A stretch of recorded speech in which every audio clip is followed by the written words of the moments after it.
Assalamualaikum warahmatullahi wabarakatuh. Perkenalkan, nama saya Saskia Putri.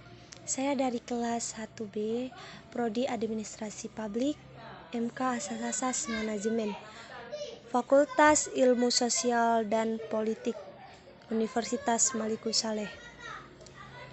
Baik, tugas saya yang berjudul pengawasan. Konsep dasar fungsi pengawasan. Fungsi manajemen yang diarahkan untuk melakukan pengawasan atas apa yang telah direncanakan dan bagaimana langkah-langkah koreksinya dinamakan dengan fungsi pengawasan atau pengendalian. 5 tahap proses pengawasan. 1. Penetapan standar pelaksanaan. 2.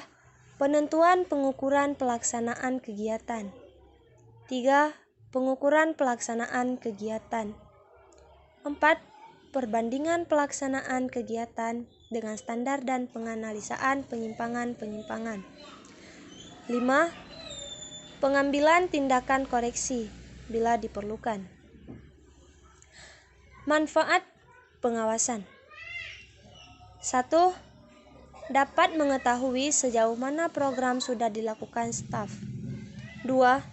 Dapat mengetahui adanya penyimpangan pada pemahaman staf dalam melaksanakan tugas-tugasnya. 3.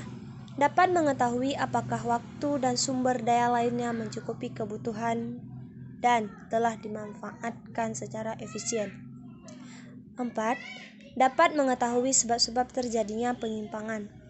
5.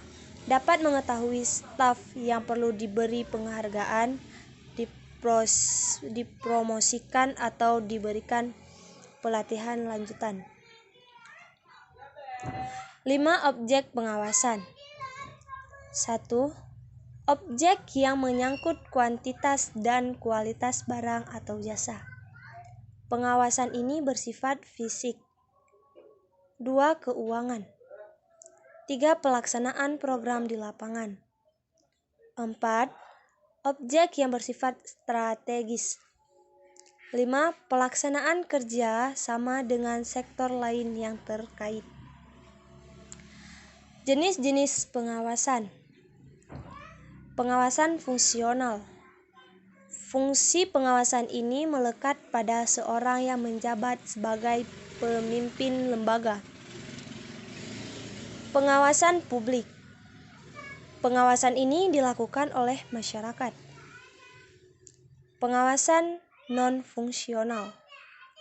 Pengawasan ini biasanya dilakukan oleh badan-badan yang diberikan kewenangan untuk melakukan pengawasan seperti DPR, BPK, dan lain-lain.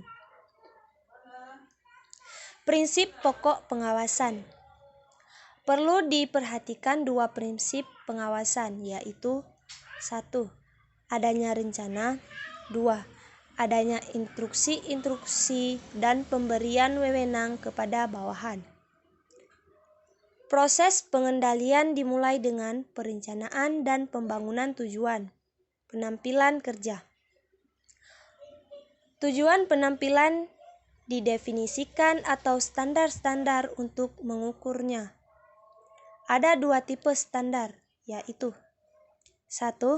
Standar output keluaran. 2. Standar output pemasukan.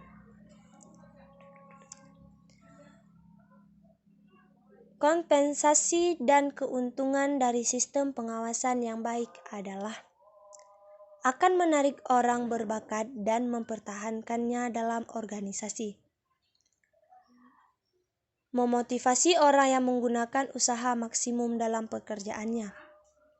Menyadarkan nilai kontribusi penampilannya. Tipe-tipe pengawasan. 1.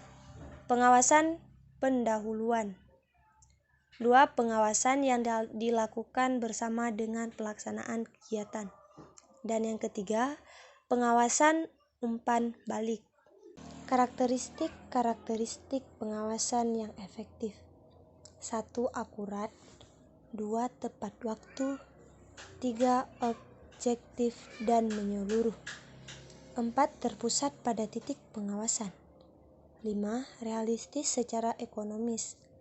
6. Realistis secara organisasional. 7. Terkoordinasi dengan aliran kerja organisasi. 8. Fleksibel. 9. Bersifat sebagai petunjuk dengan operasional. 10. Diterima para anggota organisasi. Sekian dari saya. Saya mohon maaf jika banyak kekurangan. Wabillahi taufiq wa hidayah. Assalamualaikum warahmatullahi wabarakatuh.